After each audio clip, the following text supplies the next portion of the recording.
अहानबदा मरुब पाउ न्यू सेकोल के tribal market ngausin cookie मसा खरना गुंडा तौरमदगी इरांग थोक्रे गुंडा सारबु कुकी मसा होम पुलिस ना फाजिनख्रे इरांग साउथोरपदगी दुकान अमदी युम मई ठाख्रे नुमई काप्रे चुराचानपुर के लांजेलक्तुना मोइरांग रिलीफ कैंप सिंग संजफम लौरिबसिंग ना हौरक्तुना कुकी ना लेरंब युम अम मई ठाख्रे सिक्योरिटी फोर्स का मियाम ग मुकनख्रे ngarang numidang Imphal West District ki tongan tongan afam sing na kuki khulai pai du sing na numai kap thor pagi thoduk ta mioi mari aso apal nangkhre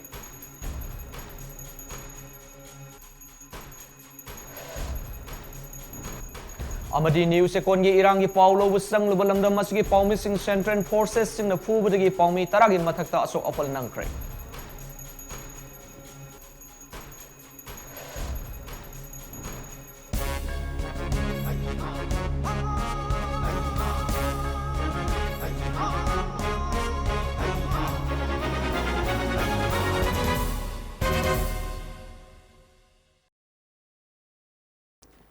Krumjari, MAMI TV News Update Meeting Tabir Punupu Amarji Toksum na Taram Nokseri, Hujipau Sandok na Pijari.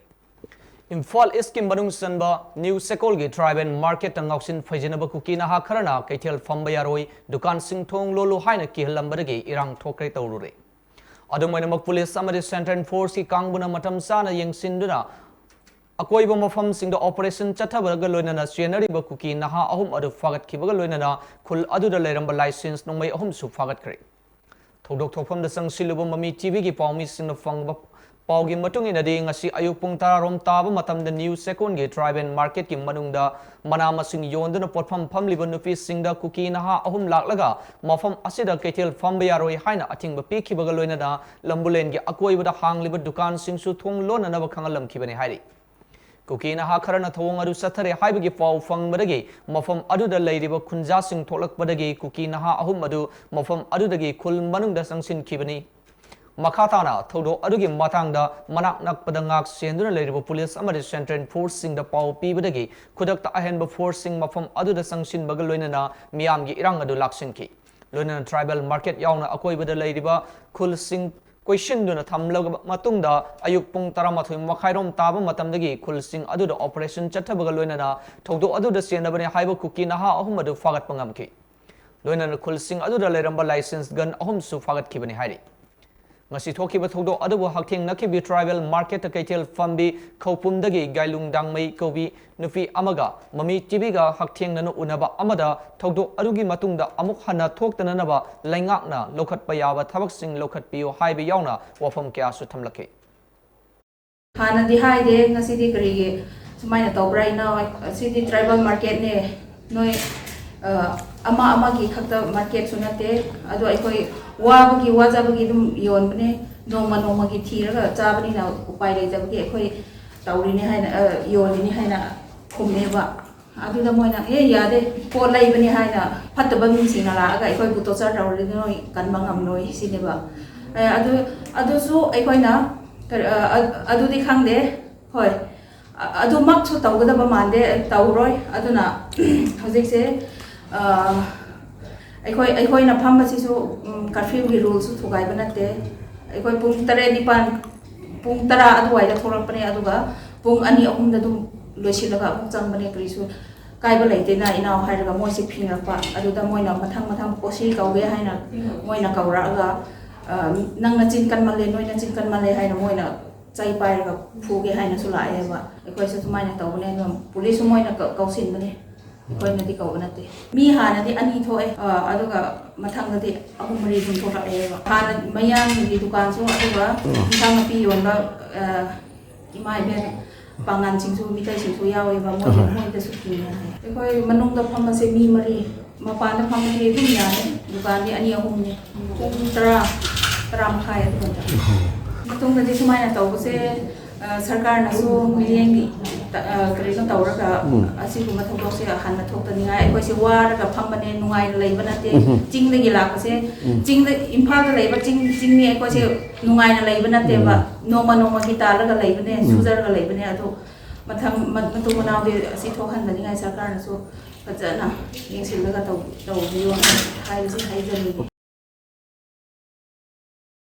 नुंथिल पुंग अमा minute reform तारकप मतमदा मियामना इरांग हरकपदगी police ने tier gas cell क्या कापखिबगा लोइनना AR गी माइकेदगी सुनोंमै round क्या कापखि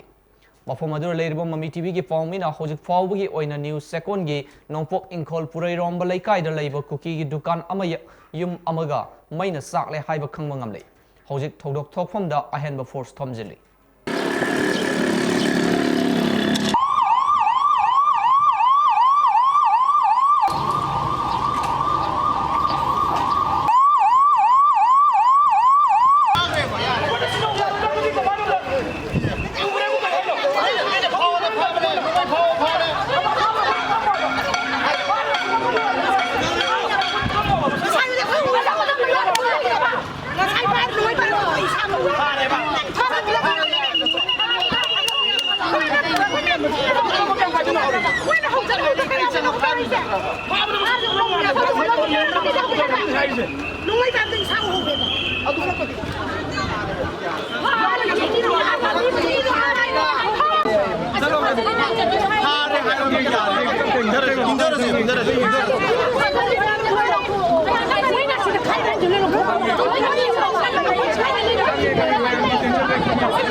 Imphal east के curfew नुंथिल के पुंग अमदा tension करे Imphal east district की मफम खरद इरांग हेंगलकपन मरम ओइरगा सिक्योरिटी के सेक्शन थौरांग ओइना खुदकी ओइना कर्फ्यू पुंग अमदा टेंशन खिबनी निंगसिंग बेय होखिबा तारीख 3 दगी हौखिबा कांगलुप की इरांग न मरम ओइरगा मणिपुर की डिस्ट्रिक्ट कयार कर्फ्यू थमदना लाखिबनी अदुबु हौखिबा निमित खरनी असिदा मणिपुर की मफम कयादा इरांग की फिबम फगलकपन मरम ओइरगा थमलंबा कर्फ्यू तपना तपना कोमथोरकपना अयुक की पुंग 5 दगी नुंथिल की पुंग 3 फाव इम्फाल ईस्ट इम्फाल वेस्ट थौवाल कक्सिंग न सिंग डिस्ट्रिक्ट कयादा कर्फ्यू कोमथोकलुरबनी अदुबु ngasi इखंग खंगौदना इम्फाल ईस्ट डिस्ट्रिक्ट की मफम खरदा इरांग थोरकप याबगी फिबम लेरकपना नुंथिल की पुंग अमदा कर्फ्यू मतम टेंशन खिबनी हेदी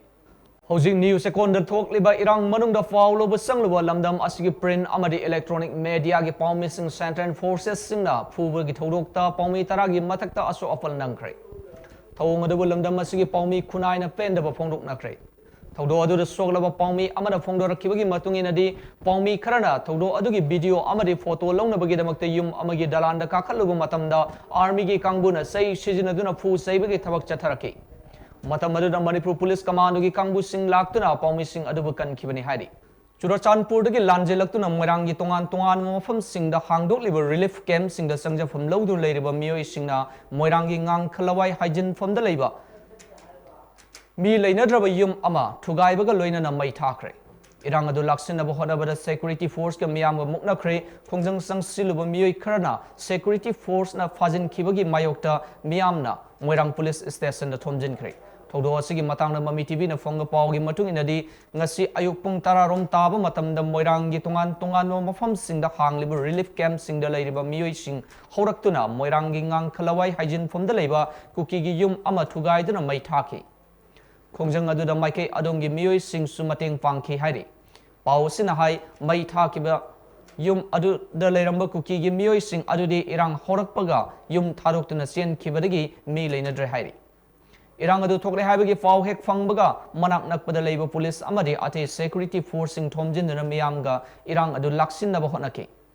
मदुदा मियामगा मुकनके अमदि युम मै थाबगे थौदो अदुदा यावबनी हाइना चिंगनबा मियोइ खरा आर्मी अमदि सिक्योरिटी फोर्स की कांगबुना फाजिन की हादि मियोइ खरा फाजिन खरा हाइबगी पाव हेक फंगबगा मियामना लंबी थिंगबगी खोंजंग संगसिन खिबगा लोइनना मोइरांग पुलिस स्टेशन दा मियामना फाजिन खिबा मियोइ सिंग थादो उ हाइना थोमजिन की थौदोक थोखमदा मोइरांग केंद्र की एमएलए थोंगाम शांति मसाला तुना यंगसिन की पुलिस का एमएलए का वारी शानरबा मतुंगदा नुंथिल पुंग अमरम तारकमा मतंदा फाजिन लुरबा मियोइ सिंग अदु थादोरकपदगी इरांग नेम थखरे हाइरि ꯇꯔꯥꯃꯥꯊꯣꯏꯗꯩꯅ 12 ꯐꯛꯀꯤ ꯃꯅꯨꯡꯗꯅꯦꯕ ꯍꯣꯏ ꯀꯃꯥꯏ ꯇꯧꯕꯅꯣ ꯃꯇꯥꯡꯁꯤꯕꯣ ꯀꯩꯅꯣꯅꯦ ꯃꯔꯨꯑꯣꯏꯅ ꯑꯩꯈꯣꯏꯒꯤ ꯍꯥꯟꯅꯗꯒꯤ ꯚꯤꯛꯇꯤꯝꯁꯤꯡꯁꯦ ꯍꯥꯏꯇꯥꯔꯦꯀꯣ ꯍꯣꯏ ꯃꯈꯣꯏꯁꯤꯡꯁꯤꯅ ꯍꯧꯔꯛꯑꯀꯥꯟꯗ ꯁꯤꯒꯤ ꯃꯐꯝꯁꯦ ꯑꯩꯈꯣꯏꯒꯤ ꯃꯣꯏꯗꯤ ꯑꯣꯜꯔꯦꯗꯤ ꯍꯥꯟꯅꯗꯤ ꯆꯠꯈ꯭ꯔꯦꯕꯀꯣ ꯆꯦꯟꯈ꯭ꯔꯕꯅꯦꯕ ꯌꯨꯝꯁꯦ ꯂꯩꯍꯧꯕ ꯍꯥꯏꯇꯥꯔꯦꯀꯣ ꯍꯧꯖꯤꯛꯀꯤ ꯑꯩ ꯀꯩꯅꯣꯝꯇ ꯈꯪꯖꯒꯦ ꯌꯨꯝꯁꯦ ꯃꯣꯏꯔꯥꯡꯒꯤ ꯀꯗꯥꯏꯋꯥꯏ ꯖꯒꯥ ꯂꯩꯕꯤꯔꯤꯅꯣ ꯃꯣꯏꯔꯥꯡꯒꯤ ꯍꯧꯖꯤꯛꯀꯤ ꯉꯥꯡꯈ ꯂꯩꯀꯥꯏ ꯆꯪꯐꯝꯁꯦ ꯁꯤ ꯀꯨꯀꯤꯒꯤ ꯑꯣꯏꯗꯣꯏꯔꯣ ꯃꯩꯇꯩꯒꯤ ꯑꯣꯏꯗꯣꯏꯔꯣ ꯀꯨꯀꯤꯅꯦ ꯀꯨꯀꯤꯒꯤ ꯆꯪꯐꯝꯅꯦꯕ ꯌꯨꯝ ꯀꯌꯥꯃꯨꯛ ꯂꯩꯒꯦ ꯌꯨꯝ ꯑꯃꯈꯛꯇꯅꯦ ꯌꯨꯝ ꯑꯃꯈꯛꯇꯅꯦ ꯌꯨꯝ ꯑꯃꯅꯦꯕ ꯑꯗꯣ ꯃꯣꯏꯁꯦ ꯍꯥꯟꯅ ꯆꯠꯈ꯭ꯔꯕ ꯀꯥꯡꯕꯨꯅꯦꯕ ꯃꯣꯏꯗꯤ ꯍꯥꯟꯅ ꯆꯠꯈ꯭ꯔꯕꯅꯦꯕꯀꯣ ꯑꯗ ꯉꯁꯥꯏꯒꯤ ꯃꯈꯣꯏꯒꯤ ꯚꯤꯛꯇꯤꯝꯁꯤꯡꯁꯤꯅ ꯁꯨꯝ ꯍꯥꯏꯗꯤ ꯁꯨꯝꯕ ꯌꯨꯝꯁꯦ ꯍꯥꯏꯗꯤ ꯍꯧꯖꯤꯛꯁꯨ ꯆꯨꯔꯆꯥꯟꯄꯨꯔꯗ ꯃꯩ ꯊꯥꯗꯣꯛꯄ ꯈꯣꯠꯄ ꯃꯩ ꯌꯨꯝ ꯊꯨꯒꯥꯏꯕ ꯈꯣꯠꯄ ꯑꯇꯣꯞꯄ ꯑꯩꯈꯣꯏ ꯃꯣꯏꯔꯥꯡꯒꯤ ꯅꯥꯏꯕꯔ ꯁꯤꯒꯤ ꯀꯩꯅꯣꯁꯤꯡꯁꯤꯗ ꯑꯗꯨꯝ ꯂꯦꯞꯇꯅ ꯑꯗꯨꯝ ꯇꯧꯔꯤꯗꯅꯀꯣ ꯁꯤꯒꯤꯁꯦ ꯑꯗꯨ ꯇꯥꯔꯗꯤ ꯅꯈꯣꯏꯒꯤꯁꯨ ꯂꯩꯕꯁꯦ ꯊꯥꯗꯣꯛꯀꯅꯤ ꯍꯥꯏꯕꯒꯤ ꯃꯑꯣꯡꯗ ꯃꯣꯏꯅ ꯊꯥꯗꯣꯛꯄꯅꯦꯕ ꯊꯥꯗꯣꯛꯄꯗ ꯑꯥꯔꯃꯤꯅ ꯃꯤꯁꯦ ꯑꯣꯖꯥ ꯀꯩꯅꯣꯝꯇ ꯍꯪꯖꯍꯧꯈꯤꯒꯦ ꯃꯩ ꯀꯗꯥꯏꯋꯥꯏ ꯖꯒꯥꯒꯤ ꯃꯤꯁꯤꯡꯅ ꯑꯣꯏꯗꯣꯏꯅꯣ ꯑꯩꯈꯣꯏꯒꯤ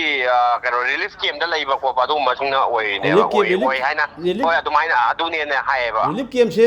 ꯃꯣꯏꯔꯥꯡ ꯋꯥꯡꯈꯂꯋꯥꯏꯗ ꯍꯥꯡꯕ ꯔꯤꯂꯤꯐ ꯀꯦꯝ ꯑꯣꯏꯗꯣꯏꯔꯥ ꯀꯗꯥꯏꯋꯥꯏꯗ ꯍꯥꯡꯕ ꯀꯔꯝꯕꯒꯤꯅꯣ ꯑꯦꯛꯖꯦꯛꯇꯤ ꯈꯪꯗ꯭ꯔꯦ ꯍꯥꯏꯗꯤ ꯃꯌꯥꯝꯁꯤꯒꯤ ꯃꯣꯞꯁꯦ ꯑꯗꯨꯛꯀꯤ ꯃꯇꯤꯛ ꯌꯥꯝꯅ ꯌꯥꯝꯕꯅꯤꯅꯀꯣ ꯍꯥꯏꯗꯤ ꯃꯤꯁꯦ ꯀ꯭ꯔꯥꯎꯗꯁꯦ ꯑꯗꯨꯛꯀꯤ ꯃꯇꯤꯛ ꯌꯥꯝꯃꯦꯕ ꯑꯗꯨꯕꯨ ꯄꯨꯂꯤꯁꯅꯁꯨ ꯀꯩꯅꯣ ꯇꯧꯗꯦ ꯈꯔ ꯃꯨꯛꯅꯔꯒ ꯂꯩ ꯑꯗꯣ ꯃꯣꯏ ꯔꯤꯂꯤꯐꯇ ꯂꯩꯕ ꯃꯤꯁꯤꯡꯅ ꯑꯗꯨꯃꯥꯏꯅ ꯇꯧꯔꯒ ꯂꯥꯛꯑꯒ ꯊꯥꯕꯅꯦꯅ ꯑꯗꯨꯒꯤ ꯄꯣꯠꯇꯣ ꯂꯩ ꯑꯣꯀꯦ ꯑꯗꯣ ꯌꯨꯝꯗꯤ ꯃꯩ ꯄꯨꯂꯞ ꯆꯥꯈ꯭ꯔꯦꯀꯣ ꯌꯨꯝꯁꯦ ꯆꯥꯏ ꯑꯗꯣ ꯃꯤ ꯐꯥꯖꯤꯜꯂꯨꯕ ꯂꯩꯕ꯭ꯔꯣ ꯍꯣꯏ ꯐꯥꯖꯤꯜꯂꯨꯏꯌꯦ ꯃꯤ ꯑꯩꯈꯣꯏ ꯃꯣꯏ 9ꯅꯦ ꯍꯥꯏ ꯃꯤ 8ꯅꯦ ꯍꯥꯏ ꯐꯥꯖꯤꯜꯂꯨꯏꯌꯦꯕꯀꯣ ꯑꯗ ꯑꯩꯈꯣꯏꯒꯤ ꯃꯣꯏꯔꯥꯡ ꯁꯤꯒꯤ ꯑꯣꯅꯔꯦꯕꯜ MLAꯅ ꯇꯧꯔꯒ ꯑꯩꯈꯣꯏꯒꯤ ꯍꯧꯖꯤꯛ ꯃꯤꯁꯤꯡꯗꯣ ꯗꯤꯁꯇ꯭ꯔꯤꯛ ꯍꯦꯗꯀ꯭ꯋꯥꯇꯔꯗꯒꯤ ꯂꯧꯊꯣꯛꯑꯀꯥꯟꯗ ꯃꯈꯣꯏꯒꯤ ꯃꯤꯁꯤꯡꯗ ꯁꯤꯟꯅꯔꯝꯃꯦ ꯑꯩꯈꯣꯏ ꯃꯈꯥ ꯇꯥꯕ ꯀꯩꯀꯩ ꯂꯩꯔꯤꯒꯦ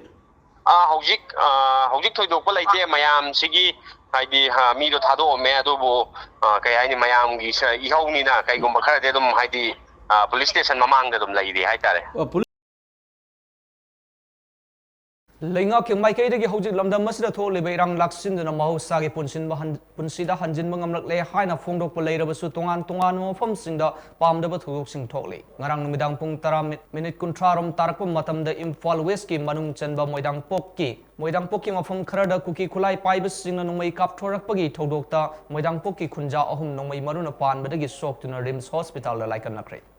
ꯍꯧꯖꯤꯛ ꯁꯣꯛꯇꯨꯅ ꯔꯤꯝꯁꯇ ꯂꯥꯏꯀꯠꯅꯔꯤꯕꯁꯤꯡ ꯑꯗꯨꯗꯤ ꯃꯣꯏꯗꯥꯡꯄꯣꯛꯇꯒꯤ ꯈꯥꯡꯉꯦꯝꯕꯝ ꯀꯤꯔꯟ ꯆꯍꯤ 30 ꯑꯣꯏꯅꯥꯝ ꯗꯤꯄꯛ ꯆꯍꯤ 35 ꯀꯧꯏ ꯍꯥꯏꯔꯤ ꯃꯈꯣꯏ ꯍꯥꯟꯅ ꯈꯨꯝꯕꯣꯡ ꯄ꯭ꯔꯥꯏꯃꯥꯔꯤ ꯍꯣꯁꯄꯤꯇꯥꯜꯗ ꯂꯥꯏꯀꯠꯅꯔꯨꯔꯕ ꯃꯇꯨꯡ ꯔꯤꯝꯁꯇ ꯄꯨꯈꯠꯂꯛꯈꯤꯕꯅꯤ ꯍꯥꯏꯔꯤ ꯊꯧꯗꯣꯛ ꯃꯇꯥꯡꯗ ꯄꯨꯂꯤꯁꯇꯒꯤ ꯐꯪꯕ ꯄꯥꯎꯒꯤ ꯃꯇꯨꯡ ꯏꯟꯅꯗꯤ ꯅꯣꯡꯃꯩ ꯀꯥꯞꯊꯣꯔꯛꯄꯒꯤ ꯊꯧꯗꯣꯛ ꯑꯗꯨꯗ ꯆꯦꯟꯅꯕꯅꯤ ꯍꯥꯏꯕ ꯀꯨꯀꯤ ꯃꯆꯥ ꯑꯃ ꯅꯣꯡꯃꯩꯒ ꯀꯣꯟꯅꯅ ꯄꯨꯂꯤꯁꯅ ꯐꯥꯒꯠꯄ ꯉꯝꯂꯦ ꯐꯥꯔꯕ ꯃꯤꯑꯣꯏ ꯑꯗꯨꯒꯤ ꯃꯃꯤꯡ ꯆꯨꯡꯈꯣꯃꯥꯡ ꯀꯤꯞꯖꯟ ꯀꯧꯏ ꯃꯁꯥꯒꯤ ꯆꯍꯤ 41 ꯔꯣꯝ ꯁꯨꯔꯦ ꯁꯤꯅꯥꯝ ꯈꯥꯏꯊꯣꯡ ꯀꯨꯀꯤ ꯚꯤꯂꯦꯖꯗꯒꯤꯅꯤ ꯃꯉꯣꯟꯗꯒꯤ 12 ꯕꯣꯔ ꯁꯤꯡꯒꯜ ꯕꯦꯔꯦꯜ ꯑꯃ ꯃꯔꯨ 8 ꯃꯣꯕꯥꯏꯜ ꯐꯣꯟ ꯑꯃ ꯐꯪꯂꯦ ꯃꯍꯥꯛ ꯂꯝꯁꯥꯡ ꯄꯨꯂꯤꯁ ꯁ꯭ꯇꯦꯁꯟꯗ ꯈꯨꯠꯁꯤꯟꯅꯈ꯭ꯔꯦ ꯍꯥꯏꯔꯤ ꯊꯧꯗꯣꯛꯒꯤ ꯃꯇꯥꯡꯗ ꯃꯐꯝ ꯑꯗꯨꯗꯒꯤ ꯈꯨꯟꯖꯥꯁꯤꯡꯗꯒꯤ ꯐꯪꯕ ꯄꯥꯎꯒꯤ ꯃꯇꯨꯡ ꯏꯟꯅꯗꯤ ꯃꯣꯏꯗꯥꯡꯄꯣꯛꯀꯤ ꯃꯅꯤꯡ ꯊꯪꯕ ꯁꯔꯨꯛꯀꯤ ꯂꯣꯛꯆꯞꯇ ꯀꯨꯀꯤ ꯈꯨꯠꯂꯥꯏ ꯄꯥꯏꯕꯁꯤꯡ ꯂꯥꯛꯂꯦ ꯍꯥꯏꯕ ꯈꯪꯕꯗꯒꯤ ꯈꯨꯟꯖꯥꯁꯤꯡ ꯃꯐꯝ ꯑꯗꯨꯕꯨ ꯉꯥꯛ ꯁꯦꯜꯂꯤꯕ ꯑꯥꯔꯃꯤꯒꯤ ꯀꯥꯡꯕꯨꯗ ꯈꯨꯟꯖꯥꯁꯤꯡꯅ ꯄꯥꯎ ꯄꯤꯕꯗꯒꯤ ꯑꯥꯔꯃꯤꯒꯤ ꯀꯥꯡꯕꯨꯅ ꯊꯤꯕ ꯍꯨꯝꯕꯒꯤ ꯊꯕꯛ ꯆꯠꯊꯈꯤ ꯃꯗꯨꯒꯤ ꯃꯇꯨꯡꯗ ꯃꯣꯏꯗꯥꯡꯄꯣꯛꯀꯤ ꯈꯨꯜ ꯉꯥꯛ ꯁꯦꯟꯗꯨꯅ ꯂꯩꯔꯤꯕ ꯈꯨꯟꯖꯥꯁꯤꯡꯅ ꯃꯣꯏꯗꯥꯡꯄꯣꯛꯇ ꯂꯩꯕ ꯐꯥꯔꯝ ꯑꯃ ꯉꯥꯛ ꯁꯦꯟꯅꯕ ꯆꯪꯁꯤꯟꯈꯤ ꯃꯗꯨꯗ ꯀꯨꯀꯤ ꯈꯨꯠꯂꯥꯏ ꯄꯥꯏꯕꯁꯤꯡꯅ ꯅꯣꯡꯃꯩ ꯀꯥꯞꯁꯤꯜꯂꯛꯄꯗꯒꯤ ꯃꯤꯑꯣꯏ 3 ꯑꯗꯨ ꯑꯁꯣꯛ ꯑꯄꯟ ꯅꯪꯈꯤꯕꯅꯤ ꯍꯥꯏꯔꯤ ꯁꯨꯃꯥꯏꯅ ꯇꯧꯕꯅꯦ ꯑꯩꯒꯤ ꯐꯥꯔꯝꯁꯦ ꯁꯤꯗ ꯃꯣꯏ ꯀꯩꯅꯣꯁꯤ ꯆꯤꯡꯅꯕ ꯈꯔ ꯂꯩꯕꯗꯒꯤ ꯃꯣꯏ ꯍꯥꯏꯕꯗꯤ ꯃꯣꯏꯁꯤꯅ ꯗꯣꯡꯗꯥꯡ ꯈꯔ ꯇꯧꯔꯛꯄ ꯈꯣꯠꯄ ꯑꯗꯨꯝꯕ ꯂꯩꯕꯗꯒꯤ ꯑꯩꯈꯣꯏ ꯈꯨꯟꯒꯤ ꯃꯌꯥꯝ ꯇꯧꯔꯒ ꯍꯣꯝꯖꯜꯂꯒ ꯌꯦꯡꯕꯅꯦꯕ ꯑꯍꯥꯟꯕꯗ ꯑꯗꯨ ꯌꯦꯡꯕꯁꯤꯗ ꯃꯣꯏꯁꯦ ꯎꯗ꯭ꯔꯦ ꯑꯗꯨ ꯀꯣꯟꯅ ꯑꯩꯈꯣꯏꯒꯤ ꯃꯤꯁꯤꯡꯁꯦ ꯀꯩꯁꯨ ꯂꯩꯇꯕ ꯃꯥꯜꯂꯦ ꯑꯩꯈꯣই ꯍꯥꯃꯦꯡ ꯈꯔꯁꯨ ꯂꯩꯌꯦꯕ ꯑꯩꯈꯣꯏ ꯑꯥꯗ ꯍꯥꯃꯦꯡꯗꯨꯅ ꯇꯤꯟꯗ ꯋꯥꯏꯕ ꯃꯥꯜꯂꯦꯅ ꯈꯜꯂꯒ ꯑꯌꯥꯝꯕ ꯍꯥꯏꯗꯣꯛꯅꯔꯦꯕ ꯑꯗꯨ ꯃꯤ ꯌꯥꯝꯗꯕ ꯇꯥꯟꯖꯥ ꯑꯣꯏꯕ ꯑꯗꯨꯒ ꯑꯩꯈꯣꯏꯅ ꯇꯣꯔꯆꯂꯥꯏꯠ ꯁꯨꯝ ꯀꯥꯞ ꯌꯦꯡꯀꯥꯟꯗ ꯃꯣꯏꯒꯤ ꯃꯤ ꯑꯃꯁꯦ ꯎꯔꯦ ꯑꯗꯒꯤ ꯀꯅꯥꯅꯣ ꯀꯔꯤꯅꯣ ꯇꯥꯟꯅꯕꯗꯒꯤ ꯑꯩꯈꯣꯏꯅ ꯇꯥꯟꯅꯔꯀꯥꯟꯗ ꯍꯧꯖꯤꯛꯀꯤ ꯃꯣꯏꯒꯤ ꯃꯐꯝꯗ ꯌꯧꯔꯀꯥꯟꯗ ꯃꯣꯏꯁꯤ ꯂꯦꯞꯈ꯭ꯔꯀꯥꯟꯗ ꯑꯩꯈꯣꯏꯅ ꯀꯅꯥꯅꯣ ꯀꯩꯅꯣ ꯑꯩꯈꯣꯏꯅ ꯑꯩꯈꯣꯏꯒꯤ ꯇꯣꯔꯆꯂꯥꯏꯠ ꯀꯥꯞꯄ ꯅꯨꯄꯥ ꯑꯃ ꯌꯥꯎꯕꯅꯦ ꯑꯗꯨꯅ ꯇꯣꯔꯆꯂꯥꯏꯠ ꯀꯥꯞꯄꯣꯅ ꯇꯧꯔꯀꯥꯟꯗ ꯇꯣꯔꯆꯂꯥꯏꯠ ꯀꯥꯞꯄ ꯅꯨꯄꯥꯗꯨꯁꯨ ꯑꯃꯨꯛ ꯑꯩꯈꯣꯏ ꯃꯅꯥꯛ ꯌꯧꯔꯝꯗ꯭ꯔꯤꯕ ꯍꯥꯏꯇꯥꯔꯦ ꯑꯗꯨꯃꯥꯏꯅ ꯉꯥꯡꯅꯔꯤꯉꯩꯗꯨꯗ ꯃꯣꯏꯅ ꯅꯣꯡꯃꯩꯅ ꯀꯥꯞꯁꯤꯜꯂꯛꯄ ꯍꯥꯏꯇꯥꯔꯦ ꯑꯩꯈꯣꯏꯗ ꯑꯗꯣ ꯑꯩꯈꯣꯏ ꯃꯐꯝꯗꯨꯗ ꯑꯩꯈꯣই 4 ꯌꯧꯕꯁꯦ 3 ꯑꯃ ꯁꯣꯛꯑꯦ 3 ꯑꯃ ꯁꯣꯛꯑꯕꯅꯤꯅ ꯑꯩꯈꯣꯏꯁꯨ ꯑꯗꯨꯝ ꯑꯁ ꯌꯥꯔꯣꯏ ꯁꯣꯛꯑꯦ ꯑꯗꯨꯗꯤ ꯅꯣꯡꯃꯩ ꯄꯥꯜꯂꯕꯅꯤꯅ ꯑꯩꯈꯣꯏ ꯍꯥꯏꯊꯔꯁꯦꯅ ꯑꯩꯈꯣꯏꯁꯨ ꯍꯥꯏꯊꯔꯦ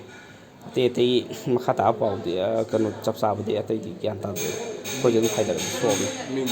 ꯃꯤꯡ ꯑꯩ ꯈꯪꯖꯗ꯭ꯔꯤ ꯄꯣꯠꯇꯣ ꯉꯥꯡꯃꯩ ꯇꯥꯡꯄꯣꯛꯇꯒꯤ ꯈꯨꯟꯁꯥꯗ ꯀꯩꯅꯣ ꯇꯧꯕꯅꯦ ꯑꯩꯈꯣꯏ ꯏꯃꯥꯟꯅꯕ ꯑꯁꯤꯗ ꯑꯩꯒ ꯁꯣꯛꯃꯤꯟꯅꯔꯤꯕ ꯗꯤꯄꯛ ꯍꯥꯏꯁꯦ ꯃꯥꯒꯤ ꯐꯥꯝ ꯑꯃ ꯂꯩꯕ ꯑꯩꯈꯣꯏꯒꯤ ꯌꯨꯝꯗꯒꯤ ꯀꯤꯂꯣꯃꯤꯇꯔ ꯃꯈꯥꯏ ꯍꯥꯏꯗꯤ 500-600 ꯃꯤꯇꯔꯃꯨꯛ ꯂꯩꯔꯦꯀꯣ ꯑꯗꯩꯗ ꯁꯨꯝ ꯇꯥꯕ ꯅꯨꯡꯉꯥꯏꯇꯕ ꯃꯈꯣꯟ ꯈꯔ ꯊꯣꯛꯑꯦꯅ ꯁꯨꯝ ꯆꯪꯁꯤꯜꯂꯒ ꯌꯦꯡꯕ ꯍꯥꯏꯇꯥꯔꯦ ꯌꯦꯡꯕꯗꯨꯗ ꯃꯐꯝꯗꯨꯗꯗꯤ ꯃꯅꯨꯡꯗꯗꯤ ꯀꯩꯝ ꯂꯩꯔꯝꯗꯦꯕ ꯑꯗꯒꯤ ꯀꯩꯝ ꯂꯩꯇ꯭ꯔꯦ ꯁꯤꯗꯤ ꯃꯣꯏ ꯁꯥ ꯁꯟ ꯃꯌꯥꯝ ꯂꯩꯕꯅꯤ나 ꯍꯥꯃꯦꯡꯒ ꯂꯩꯕꯅꯤꯅ ꯃꯣꯏꯅ ꯇꯧꯔꯤꯕ ꯏꯅꯤꯡꯗꯅꯀꯣ ꯊꯣꯛꯅꯔꯛꯑꯀꯥꯟꯗ ꯍꯦꯛ ꯃꯥꯒꯤ ꯑꯃꯨꯛ ꯐꯦꯟꯁꯤꯡ ꯑꯔꯣꯏꯕꯒꯤ ꯂꯣꯛ ꯇꯨꯔꯦꯟ ꯃꯆꯥ ꯑꯃ ꯂꯩꯕ ꯇꯨꯔꯦꯟ ꯃꯆꯥꯁꯤꯡꯗ ꯑꯉꯥꯡꯁꯤꯡꯅ ꯁꯤꯗ ꯃꯤ ꯑꯃ ꯂꯩꯈ꯭ꯔꯦꯅ ꯍꯥꯏꯗꯅ ꯂꯥꯎꯔꯛꯄꯗꯒꯤ ꯑꯗꯨꯗꯤ ꯀꯅꯥꯅꯣ ꯍꯥꯏꯗꯤ ꯍꯨꯔꯥꯟꯕ ꯂꯥꯛꯑꯝꯃꯤꯕꯔꯥ ꯀꯥꯏꯅ ꯁꯨꯝ ꯍꯥꯏꯗꯤ ꯑꯗꯨꯃꯥꯏꯅ ꯀꯨꯝꯃꯛꯀꯅꯤ ꯊꯥꯖꯗꯕꯅꯤꯅ ꯑꯗꯨꯃꯥꯏꯅ ꯇꯧꯔꯒ ꯑꯩꯈꯣꯏꯅ ꯑꯗꯨꯗꯤ ꯇꯥꯟꯅꯁꯤ ꯂꯥꯛꯑꯣꯅ ꯇꯥꯟꯅꯕꯅꯦꯕ ꯇꯣꯁ ꯂꯥꯏꯠ ꯀꯥꯞꯄꯒꯀꯣ ꯑꯗ ꯇꯣꯁ ꯂꯥꯏꯠ ꯀꯥꯞꯄꯤꯕ ꯃꯤꯁꯦ ꯂꯩꯊꯔ ꯂꯩꯍꯧꯔꯕ ꯃꯥꯁꯤ ꯂꯩꯍꯧꯔꯤꯁꯤꯅ ꯑꯇꯣꯞꯄ ꯖꯒꯥꯗ ꯀꯥꯞꯄꯤꯔꯥ ꯀꯩꯒꯤꯅꯣꯗꯤ ꯈꯪꯗꯦ ꯑꯩꯈꯣꯏ ꯃꯔꯤ ꯈꯛꯇꯪ ꯀꯥꯔꯝꯃꯕ ꯑꯗ ꯑꯩ ꯏꯃꯥꯡꯗ ꯃꯥꯁꯦ ꯆꯦꯟꯈꯠꯂꯒ ꯂꯦꯞꯄꯒ ꯄꯣꯖꯤꯁꯟ ꯂꯧꯔ ꯂꯩꯔꯝꯕꯅꯦꯕ ꯑꯗꯨꯗ ꯑꯩꯈꯣꯏꯅ ꯀꯩꯅꯣꯝ ꯂꯩꯔꯦ ꯇꯣꯁ ꯂꯥꯏꯠ ꯀꯥꯞꯄꯣ ꯂꯥꯎꯕꯗꯨꯗ ꯇꯣꯁ ꯂꯥꯏꯠ ꯌꯥꯎꯗꯦꯅ ꯑꯃꯅ ꯑꯉꯥꯡ ꯑꯃ ꯂꯥꯎꯔꯛꯄꯗꯨꯗ ꯑꯗꯨꯒꯤ ꯈꯨꯗꯣꯡꯆꯥꯕ ꯂꯧꯔꯒ ꯑꯗꯨꯝ ꯀꯥꯞꯁꯜꯂꯛꯑꯕ ꯍꯥꯏꯇꯥꯔꯦ ꯃꯤꯁꯦ ꯃꯤꯗꯤ ꯗꯥꯏꯔꯦꯛ ꯑꯩꯅ ꯈꯟꯕꯗ ꯃꯤ ꯑꯃꯇꯪꯗꯤ ꯃꯥꯟꯗꯦꯕꯀꯣ ꯃꯣꯏ ꯄ꯭ꯔꯤ ꯄ꯭ꯂꯥꯟ ꯇꯧꯔ ꯂꯥꯛꯄ ꯃꯥꯜꯂꯦꯕ ꯃꯔꯨ ꯀꯥꯞꯄꯛꯄꯗꯤ ꯑꯃꯈꯛꯇꯅꯦꯕ ꯑꯗꯨꯒ ꯃꯥꯅ ꯀꯩꯒꯨꯝꯕ ꯑꯩꯈꯣই ꯈꯨꯟꯒꯤ ꯃꯤ ꯃꯌꯥꯝ ꯂꯧꯕꯨꯛꯇ ꯀꯩꯗ ꯂꯥꯏꯠ ꯃꯌꯥꯝ ꯀꯥꯞꯄꯒ ꯇꯥꯟꯅꯔꯛꯏꯅꯤꯅ ꯃꯥ ꯀꯤꯔ ꯆꯦꯟꯐꯝ ꯊꯣꯛꯑꯦꯕ ꯆꯦꯟꯗ꯭ꯔꯤꯉꯩꯗ ꯃꯣꯏ ꯃꯤ ꯈꯔ ꯌꯥꯝꯃꯝꯒꯅꯤ ꯑꯩꯈꯣꯏꯅ ꯆꯤꯡꯅꯩꯌꯦꯕꯀꯣ ꯍꯥꯏꯕꯗꯤ ꯃꯣꯏ ꯍꯥꯏꯗꯤ ꯈꯔ ꯆꯦꯟꯁꯤꯟꯅꯔꯒ ꯂꯨꯝꯃꯒ ꯑꯦꯇꯦꯛ ꯇꯧꯒꯦ ꯍꯥꯏꯕꯒꯤ ꯋꯥꯈꯟꯗ ꯑꯗꯨꯃꯥꯏꯅ ꯂꯩꯔꯝꯕꯒꯤ ꯃꯑꯣꯡꯅꯦꯕ ꯉꯔꯥꯡꯒꯤ ꯊꯧꯗꯣꯛꯁꯦ ꯅꯥꯀꯜ ꯑꯃꯔꯣꯝꯗ ꯉꯔꯥꯡ ꯅꯨꯃꯤꯗꯥꯡ ꯄꯨꯡ 3 ꯇꯥꯕ ꯃꯇꯝꯗ ꯁꯤꯡꯗꯥ ꯗꯥꯝꯒꯤ ꯃꯊꯛꯇ ꯂꯩꯕ ꯒꯦꯜꯖꯥꯡ ꯚꯤꯂꯦꯖꯗꯒꯤ ꯀꯨꯀꯤ ꯈꯨꯠꯂꯥꯏ ꯄꯥꯏꯕꯁꯤꯡꯅ ꯁꯤꯡꯗꯥ ꯕꯖꯥꯔ ꯐꯥꯎꯕ ꯀꯨꯝꯊꯔꯛꯂꯒ ꯃꯐꯝ ꯑꯗꯨꯋꯥꯏꯗ ꯂꯩꯔꯝꯕ ꯃꯩꯇꯩ ꯈꯨꯟꯖꯥ ꯈꯔ ꯐꯥꯗꯨꯅ ꯄꯨꯅꯅꯕ ꯍꯣꯠꯅꯔꯛꯄꯗꯒꯤ ꯃꯩꯇꯩꯒꯤ ꯈꯨꯟꯖꯥ ꯀꯌꯥ ꯊꯣꯔꯛꯇꯨꯅ ꯃꯤꯑꯣꯏꯁꯤꯡ ꯑꯗꯨ ꯀꯜꯍꯧꯈꯤ ꯑꯗꯨꯒ ꯀꯨꯀꯤ ꯈꯨꯠꯂꯥꯏ ꯄꯥꯏꯕꯁꯤꯡ ꯑꯗꯨꯅ ꯒꯦꯜꯖꯥꯡ ꯚꯤꯂꯦꯖ ꯇꯝꯅ ꯀꯥꯈꯠꯈ꯭ꯔꯕ ꯃꯇꯨꯡꯗ ꯅꯣꯡꯃꯩ ꯀꯥꯞꯊꯔꯛꯄꯗꯒꯤ ꯃꯤꯇꯩ ꯈꯨꯟꯖꯥꯁꯤꯡꯅꯁꯨ ꯍꯟꯗꯨꯅ ꯀꯥꯞꯈꯤ ꯍꯥꯏꯔꯤ ꯊꯧꯗꯣꯛ ꯑꯗꯨꯗ ꯑꯁꯣꯛ ꯑꯄꯜꯗꯤ ꯌꯥꯎꯈꯤꯕ ꯂꯩꯇꯦ ꯍꯥꯏꯔꯤ ꯑꯇꯣꯞꯄ ꯊꯧꯗꯣꯛ ꯑꯃꯗꯅ ꯉꯔꯥꯡ ꯅꯨꯃꯤꯗꯥꯡ ꯄꯨꯡ 5:45 ꯇꯥꯔꯛꯄ ꯃꯇꯝꯗꯁꯨ ꯁꯦꯛꯃꯥꯏ ꯀꯦꯟꯗ꯭ꯔꯒꯤ ꯃꯅꯨꯡ ꯆꯟꯕ ꯀꯗꯥꯡꯕꯟꯗꯁꯨ ꯀꯨꯀꯤ ꯈꯨꯠꯂꯥꯏ ꯄꯥꯏꯕꯁꯤꯡꯅ ꯕꯪꯀꯔꯗꯒꯤ ꯅꯣꯡꯃꯩ ꯀꯥꯞꯊꯣꯔꯛꯄꯒꯤ ꯊꯧꯗꯣꯛꯇ ꯃꯤꯑꯣꯏ ꯑꯃꯁꯨ ꯁꯣꯛꯂꯦ ꯍꯥꯏꯔꯤ ꯁꯣꯛꯂꯕ ꯃꯤꯑꯣꯏ ꯑꯗꯨꯒꯤ ꯃꯃꯤꯡ ꯑꯦꯟ ꯕꯣꯕꯤ ꯁꯤꯡꯍ ꯀꯧꯏ ꯃꯁꯥꯒꯤ ꯆꯍꯤ 94 ꯔꯣꯝ ꯁꯨꯔꯦ ꯍꯥꯟꯅ ꯀꯗꯥꯡꯕꯟ ꯖꯦꯄꯤꯒꯤ ꯄ꯭ꯔꯙꯥꯟ ꯑꯣꯏꯔꯝꯕ ꯃꯤꯑꯣꯏꯅꯤ ꯍꯥꯏꯔꯤ Council of Higher Secondary Education Manipurna ꯂꯧꯕ ꯀꯨꯝꯁꯤ ꯆꯍꯤꯒꯤ ꯀ꯭ꯂꯥꯁ 12ꯒꯤ ꯄꯔꯤꯈ꯭ꯌꯥꯒꯤ ꯔꯤꯖꯜ ꯉꯁꯤ ꯅꯨꯡꯊꯤꯜ ꯄꯨꯡ 3 ꯇꯥꯕ ꯃꯇꯝꯗ ꯍꯥꯏꯗꯣꯛꯂꯒꯅꯤ ꯍꯥꯏꯅ Council of Higher Secondary Education Manipurꯒꯤ ꯐꯪꯕ ꯄꯥꯎꯒꯤ ꯁꯣꯔꯁ ꯑꯃꯅ ꯍꯥꯏꯔꯤ ꯏꯔꯥꯡꯅ ꯃꯔꯝ ꯑꯣꯏꯗꯨꯅ ꯏꯝꯐꯥꯜ ꯊꯣꯛꯄ ꯌꯥꯗꯅ ꯖꯤꯔꯤꯕꯥꯝꯗ ꯄꯟꯗꯨꯅ ꯂꯩꯔꯝꯕ ꯇꯣꯉꯥꯟ-ꯇꯣꯉꯥꯟꯕ ꯄꯣꯠꯂꯝꯁꯤꯡ ꯄꯨꯕ ꯒꯥꯔꯤ 198 ꯁꯦꯀ꯭ꯌꯨꯔꯤꯇꯤꯅ ꯉꯥꯛ ꯁꯦꯟꯗꯨꯅ ꯉꯁꯤ ꯏꯝꯐꯥꯜꯗ ꯊꯨꯡꯂꯈ꯭ꯔꯦ ꯉꯁꯤ ꯏꯝꯐꯥꯜ ꯌꯧꯔꯛꯈ꯭ꯔꯕ ꯒꯥꯔꯤꯁꯤꯡ ꯑꯗꯨꯒꯤ ꯃꯅꯨꯡꯗ LPG ꯄꯨꯕ ꯒꯥꯔꯤ 3 ꯄ꯭ꯔꯦꯁꯀꯤ ꯆꯦ ꯑꯃꯗꯤ ꯑꯇꯩ ꯃꯆꯥꯛ ꯃꯊꯨꯝꯅꯆꯤꯡꯕ ꯄꯨꯕ ꯒꯥꯔꯤ 3 ꯔꯤꯂꯤꯐ ꯃꯦꯇꯔꯤꯌꯦꯜꯁꯤꯡ ꯄꯨꯕ ꯒꯥꯔꯤ 3 ꯑꯃꯗꯤ ꯑꯇꯩ ꯊꯥꯎ ꯄꯨꯕ ꯒꯥꯔꯤꯅꯆꯤꯡꯕ ꯀꯌꯥꯁꯤꯡꯁꯨ ꯌꯥꯎꯔꯤ ꯍꯧꯖꯤꯛ ꯑꯔꯣꯏꯕꯗ ꯃꯔꯨꯑꯣꯏꯕ ꯄꯥꯎ ꯑꯃꯅ ꯄꯤꯖꯔꯤ ꯑꯍꯥꯟꯕꯗ ꯃꯔꯨꯑꯣꯏꯕ ꯄꯥꯎ ꯅ꯭ꯌꯨ ꯁꯦꯀꯣꯜꯒꯤ ꯇ꯭ꯔꯥꯏꯕꯦꯜ ꯃꯥꯔꯀꯦꯠꯇ ꯉꯥꯎꯁꯤꯟꯅꯕ ꯀꯨꯀꯤ ꯃꯆꯥ ꯈꯔꯅ ꯒꯨꯟꯗꯥ ꯇꯧꯔꯝꯕꯗꯒꯤ ꯏꯔꯥꯡ ꯊꯣꯛꯈ꯭ꯔꯦ ꯒꯨꯟꯗꯥ ꯁꯥꯔꯨꯕ ꯀꯨꯀꯤ ꯃꯆꯥ ꯑꯍꯨꯝ ꯄꯨꯂꯤꯁꯅ ꯐꯥꯖꯤꯟꯈ꯭ꯔꯦ ꯏꯔꯥꯡ ꯆꯥꯎꯊꯣꯔꯛꯄꯗꯒꯤ ꯗꯨꯀꯥꯟ ꯑꯃꯗꯤ ꯌꯨꯝ ꯃꯩ ꯊꯥꯈ꯭ꯔꯦ ꯅꯣꯡꯃꯩ ꯀꯥꯞꯈ꯭ꯔꯦ ꯆꯨꯔꯆꯥꯟꯄꯨꯔꯗꯒꯤ ꯂꯥꯟꯖꯦꯜꯂꯛꯇꯨꯅ ꯃꯣꯏꯔꯥꯡꯒꯤ ꯔꯤꯂꯤꯐ ꯀꯦꯝꯞꯁꯤꯡꯗ ꯆꯪꯖꯐꯝ ꯂꯧꯔꯤꯕꯁꯤꯡꯅ ꯍꯧꯔꯛꯇꯨꯅ ꯀꯨꯀꯤꯅ ꯂꯩꯔꯝꯕ ꯌꯨꯝ ꯑꯃ ꯃꯩ ꯊꯥꯈ꯭ꯔꯦ security ꯐꯣꯔꯁꯀ ꯃꯤꯌꯥꯝꯒ ꯃꯨꯛꯅꯈ꯭ꯔꯦ Ngarang numidang Imphal West District ki tongan-tongan na mafamsingna kuki khulai paibasingna nungay kapthorapagi thawdokta miyoi mari asok apal nangkhre.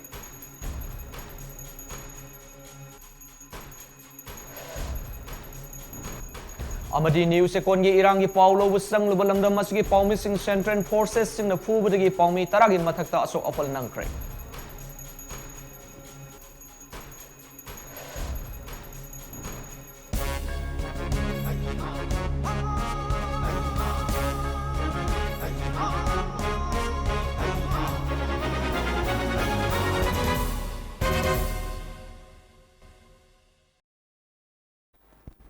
Matang asida MAMI TV News Update people losinjare ehno pawgi damakta prime time news sing da mayang tabi punapu amarji talk som na amukana khurumjari.